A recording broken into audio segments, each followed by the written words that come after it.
So next talk is about parsing, or at least about parameterized parsers, and it's presented by Kathryn.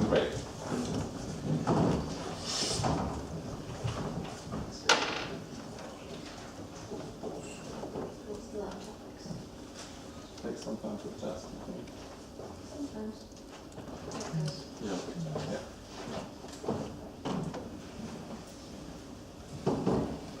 So a bit of a change of pace because we're going to talk a bit about parsing. I'm going to start by talking about what do language designers do.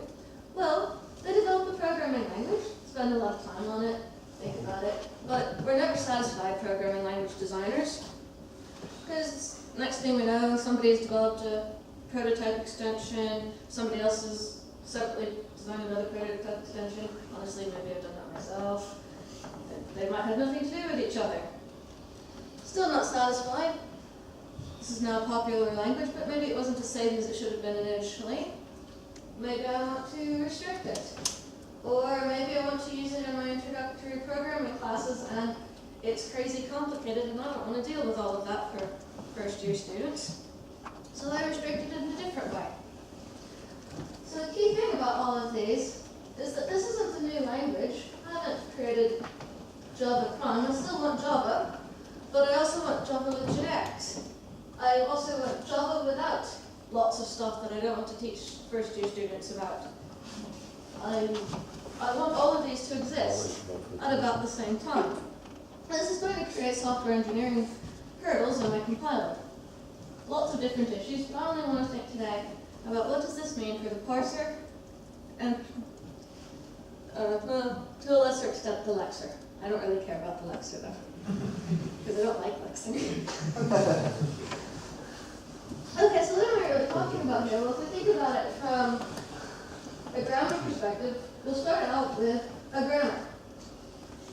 And the first time I make an extension, I'm going to add various features to this language in various places. But then when I start making restrictions, I'm going to take away things. But there'll be parts that stay the same. Some of these never got boxed, never got blue-lined out. So there's always a core. And it's not just the grammar. The grammar is just easier to show on a slide. It's also how do I build the abstract syntax tree when I'm parsing. So there's programs here, and I don't want to have to change the core just because I've added a type parameter in one of my variants. So this is a fairly classic situation we find ourselves in. It's just with parsing instead of normal software engineering. In that we have a core. And the core is pretty much going to stay the same. We don't want to change it. But we might want to change what kind of things are linked with it. We might want to extend those things and swap in other things. So this is talk about parsing, but this is also a talk about how I love having good, strong modules in my language. So parsing is an example, and is the work I've done. The rest of this is me cheering for really good, strong modules and begging other languages, other than the one I'm going to talk about, to have them and support them so that our parsers and our languages can be very flexible. Okay. So getting to parsing, what kind of situation do I find myself in, and I have actually found myself in this kind of situation? Is that I'll have different parts of, say, the expression grammar that I want to introduce in different variants of the language. And so maybe I'll have the core that has arithmetic and, say, field access, but I'll have other things that I've grouped conceptually. And as a grammar, this isn't so hard, except that, well, what is actually an expression? An expression is all of these. And how am I going to set that up in a good modular way? How can I combine these grammar definitions parametrically? Okay, so functional programming. I'm a functional programmer. Schema, for those who haven't noticed that I have a lot of parentheses on slides. So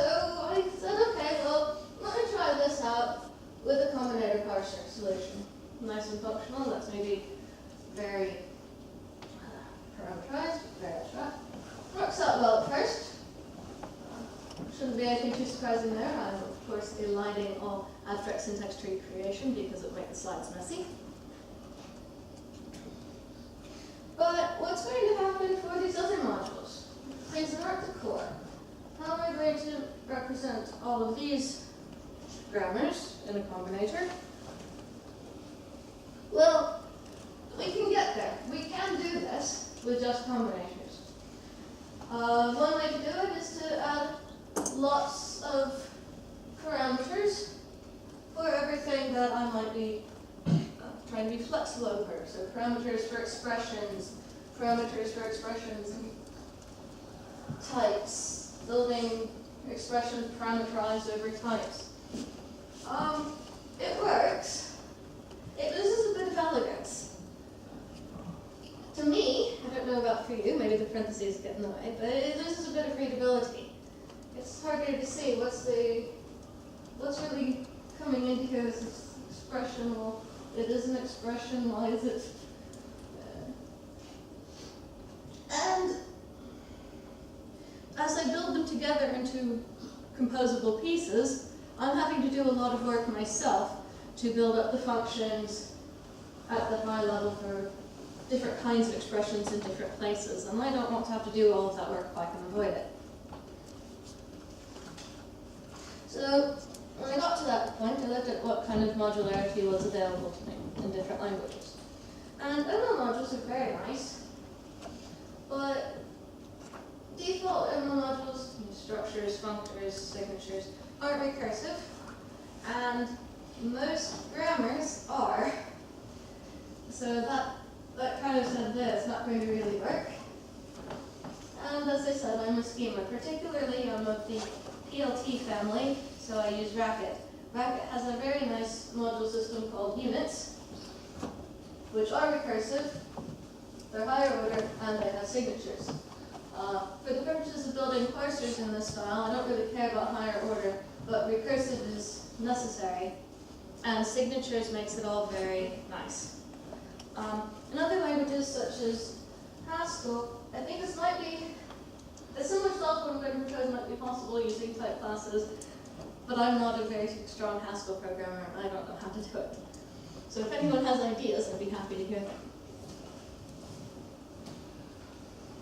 Okay, so what I've actually built is I have a parser library for Racket that's the combinator parser, and it uses a module system called units to be very parameterizable. This is currently available with Dr. Racket, but due to lack of use, it's going to move to the distributed system called Planet. I also have implemented a Java parser. Well, I've implemented 5 Java parsers using this system. 5, well, Java, 3 pedagogic subsets, and 1 research-driven extension. And initially, I had to do this all by hand, so I know that having the units to help me was a much better situation. So, first to me, not everyone here is going to understand what a unit is. So, units are nice composable components. We'll have a unit. Units have imports and exports. The things they require, the things they provide. Both positions can use signatures, which are just lists of the names. No types, so it's all just going to be the names of things that can come in. And we can extend these so that they actually have a normal inheritance style, subtyping relation, hierarchy relation. And units contain lots of just normal definitions. When I get a couple of units, I can build them together into bigger units. And at the point when I have no more imports, I can invoke the unit and actually start running some code. All of this is existing already in Racket format. Okay. So how does this help me with building my grammar? Well, so I'll take a unit, which I'm going to pick as a box, definitions in the big box, imports on top, exports on bottom. And inside of the body of the unit, I'm going to put various grammar definitions. But I might not put all of the grammar in one unit. I might put them across from each other.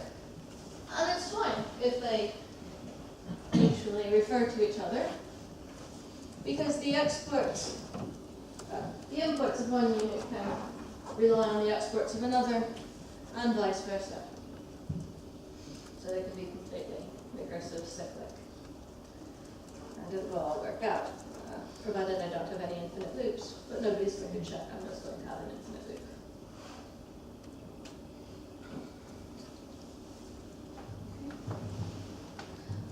It also turns out that because this is scheme, I get macros, which means that I have a fairly nice language for specifying my combinators. And I can put these in one unit, and I can actually import and export macros across different unit boundaries. And because it's scheme, it's not lazy. So I do need etas. On the other hand, I only need etas for combinators that are completely contained within one unit. If it crosses a unit boundary, I don't need an eta for the recursive specification of the unit. It all works out nicely for me. So now I can have unit parameterized grammars, where we have a core, we have other things. And each time I'm writing a definition, I just write it like you would write just about any combinator specification. And I import the things that I'm going to be expanding on and trying later. When I want to finally pull everything together into one language, then I will define an expression form that lists out the various expressions that that language is going to have. I've aligned the export boxes. That pretty much means everything in this one is supposed to be exported. And somewhere I'll define the signature that tells me which all expressions I want in my language and where that I will be getting from somewhere. But they're still combinators, so I get even more parameterization ability. I can still build new functions that take in parameters and return combinator parsers. So I get the best of both worlds. I can be locally parameterized if I need to be. I can be piecewise parameterized when I need to be. And all of the mechanisms work out nicely for me.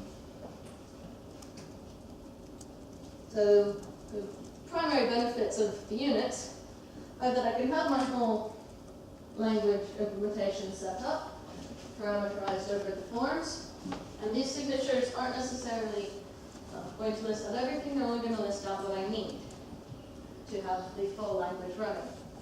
So I can take the parser unit for language with no null, or I can take it for algebraic data type, and nothing else has to change in the rest of my implementation. I might need some new type systems, but I can set them up in the same way. And I can also glom together a couple of different little units to build up my language so that it's always in much configurable ways. So I said the signatures could be extended. Why is that nice? Well, if I want to have an untyped Java, I might have a language that doesn't include anything about types, expressions and definitions that don't know anything about types. Most of the languages actually going to stay syntactically about the same. And then I could have another signature that adds the types. And typed language, units that export typed language can go anywhere that I expect language. And so it all stays very nicely customizable. It's not the case that where I import a typed language, I can put a language that's properly covariant. And I've also been playing a bit with the fact that inline parsers, expressions are not fixed constructs. And I can combine these units lots of different ways. So I can have one language where in these two statements, modulus things, all of these expressions are exactly the same. And I can have others where in some contexts, the expression is quite different. So that I have much more context-sensitive languages. Okay. But you can do this with combinators, it's just a little harder. I'd like to be able to see how my style of parsers works out in other languages, which is at the moment further work. There are some recursive ML modules in proposal, some by Dreyer and Osberg, and a different style by Russo. I'm fairly confident that the style of parser I've been developing will work. There will be differences, there will be different levels of ATAs necessary in some of these systems, but I haven't actually implemented it to see how it works. There's also, to my knowledge, no implementations of Dreyer and Osberg's recursive modules within the existing ML system that's available. And I'd like to see if I could do it with Haskell, but to my knowledge, Haskell's module system, such it is, will not support the kind of flexibility that I need.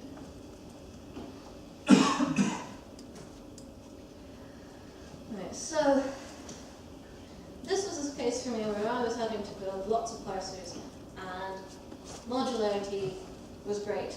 It helped me have very flexible implementations, very strong reusable code. And I'd also like to point out that this is a nice example for benefits from recursive modules that did not have and do not have any interesting types. The fact that it's scheme means I don't have to worry about them, but the types are not interesting here. This is just fairly straightforward parsing combinator types. Any questions?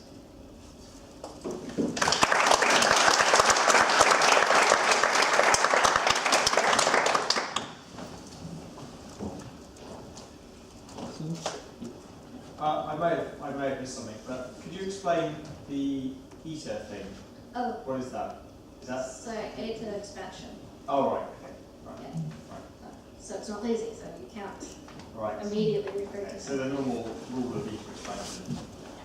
Just puts a letter. So why do you need that? So you need that in a. You need that if you're making one expression grammar in one parser and refer back to it. So Yeah, that's, yeah, it's in the immediate loop. And you have to put things behind that. right. So you sort of put an eta before your recursive call. Yeah. But if you're across a unit boundary, you don't have to worry. Because scheme is euros. There is a lazy scheme. There is a lazy scheme, and it does work with the lazy scheme, and then you don't need it. Unbelievable. Disappointment. Does this units framework allow you to rename things upon import? Yes. Because otherwise Yes. I was wondering, you write an extension, I write an expansion, we use the same symbols, and we're screwed. Right, so you do have to put in a new unit boundary, import all the words from that, and export them all as something else, and I think, so units aren't my contribution by any stretch. I'm pretty sure there's a rename form All right. that says, right, I don't want to worry about this, just rename them so that you don't have these kind of clashes. So, I'm not a scheme programmer, so apologies if the question's really stupid, but I understand as a Haskell or an ML guy, I can see the first solution you had where you had these extra lambdas and you close the fixed point later, and okay, I can see how I implement that. So what is about units that make this work not more nicely or fundamentally different? Can you contrast that more? So fundamentally, at the core of how it all works down underneath, it is the same.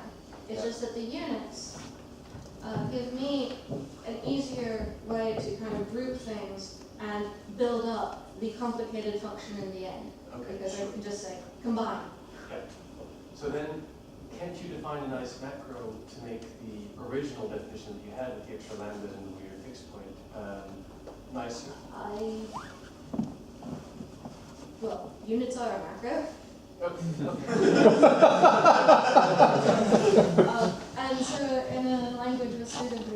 expressive macros, yes, but I like the language to do things for me, and it might be able to do them better.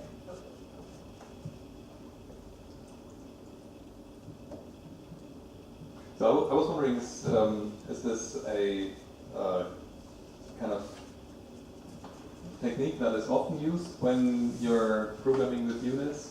I mean, so they are a powerful feature, and most of us are used to much weaker module systems. So is that something that the DOT or Racket community is using? I hadn't often? seen it before. Mm-hmm.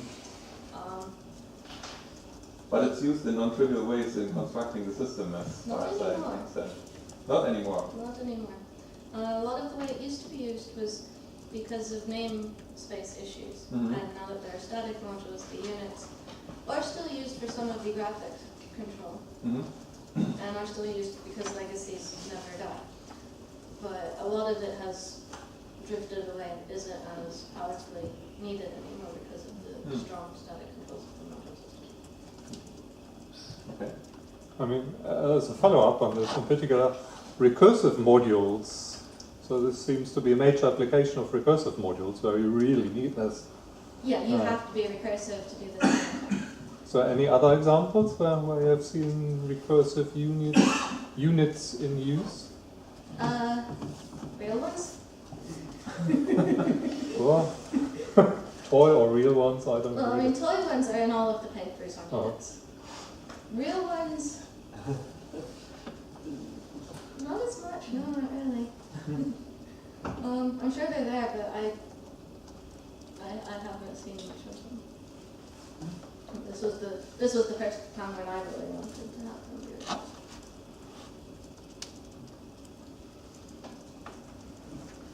Okay.